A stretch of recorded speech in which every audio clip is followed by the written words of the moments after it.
Have you or someone you know ever said something like, "Am I with the right person?"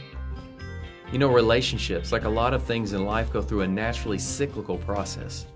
First, you fall in love.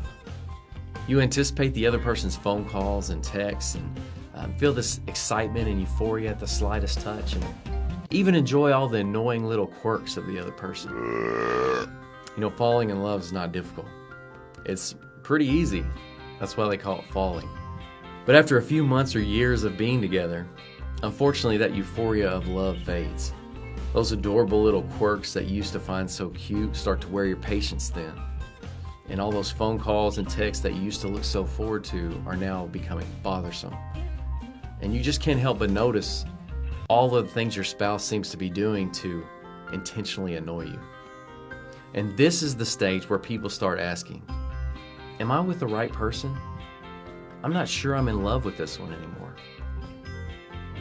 Many people take this discontent and lay the blame for it squarely at the feet of their partner, and then turn to sources outside of their marriage in order to get the fulfillment they seek.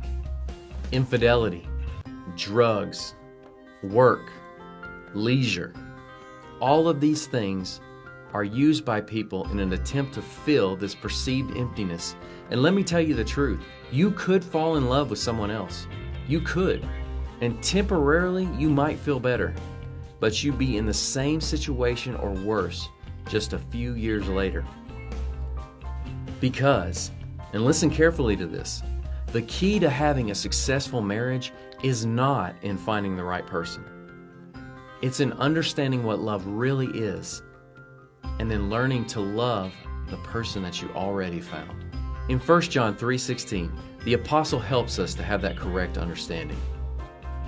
This is how we know what love is.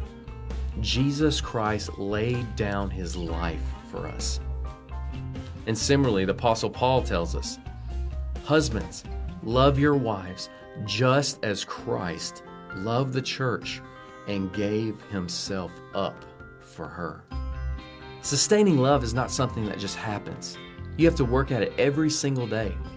It takes a great deal of time, energy, and effort. And it also takes a great deal of humility and wisdom. You have to know what to do to make it work.